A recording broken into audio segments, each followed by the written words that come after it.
If you grew up in America, there's a version of Christmas that lives in your head.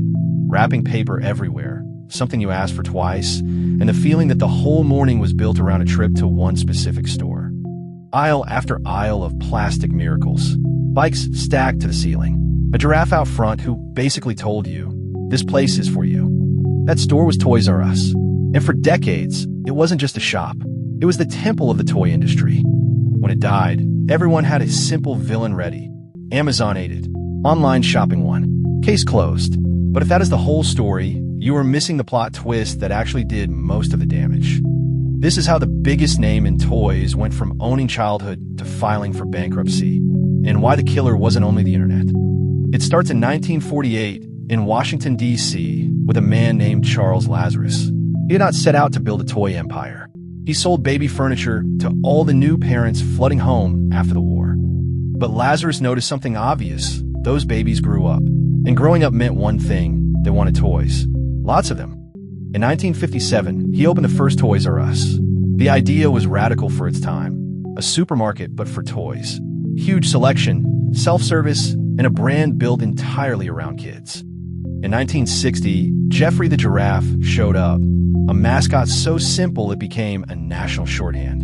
You did not need to explain the store. You just showed the giraffe, and kids already knew what was inside. Retail, people have a name for what Lazarus built. A category killer. Don't try to sell a little of everything. Own one category so completely that specialists cannot compete. Toys R Us became the place manufacturers had to be. If your action figure or doll was not on those shelves, you were not really in the game. Holiday season was everything. A bad December could wreck a year. A great one could float the whole company. And for a long time, December belonged to Geoffrey. Think of it like a restaurant that only serves dinner on 2 nights a year. Except those 2 nights pay the rent, the staff, and the suppliers for everyone else. That is how dependent toy retail is on Christmas. The big book catalogs, the must-have lists, the Saturday morning trip.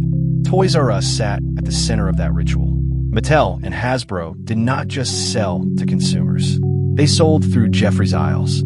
By the mid-2000s, the chain had grown to roughly 1,600 stores worldwide. On paper, the Toy King looked untouchable. But here is what most people get wrong about the fall. The toy store was not a corpse when Wall Street came knocking. It was still a giant, and that is exactly why what happened next was so destructive. Stay with me, because the next 10 years look fine on a revenue chart and disastrous underneath. The squeeze did not start with bankruptcy. It started with competitors learning to sell toys as a loss leader. The cracks started the way they often do. Walmart wanted toy sales too, and it could undercut on price because toys were just another aisle in a machine built for volume. Target did the same. Suddenly you could grab a Lego set on the same trip as paper towels. Convenience is a weapon, and specialty retail is the target. Then Amazon showed up. At first it was just another competitor. By the 2010s, parents could order the hot toy from the couch while the stores sat empty in the rain. Toys R Us tried e-commerce, but never with the urgency of a company fighting for its life. While Amazon built the digital shelf, Geoffrey was still paying for real estate, square footage that fewer families bothered to visit. Traffic thinned. Stores that only made money 6 weeks a year started to feel like liabilities the other 46. And that is when the private equity firms arrived. In 2005, Bain Capital, KKR, and Vornado took Toys R Us private in a leveraged buyout worth about $6.6 billion. 3 names on the deal: Bain, KKR, Vornado. No single villain in a suit, just a structure that rewards closing the transaction whether the giraffe survives another decade or not. Translation: they borrowed a staggering pile of money to buy the company, then placed that debt on the toy store's own balance sheet. Like buying a house with a mortgage so heavy that every paycheck goes to the bank before groceries. Overnight, the company was carrying roughly $5 billion in debt. Not because shelves were empty, because the buyout was structured that way. And here is the part that turns a good story into a tragedy. Hundreds of millions of dollars a year that could have refreshed stores, built e-commerce, or lowered prices went to interest payments instead.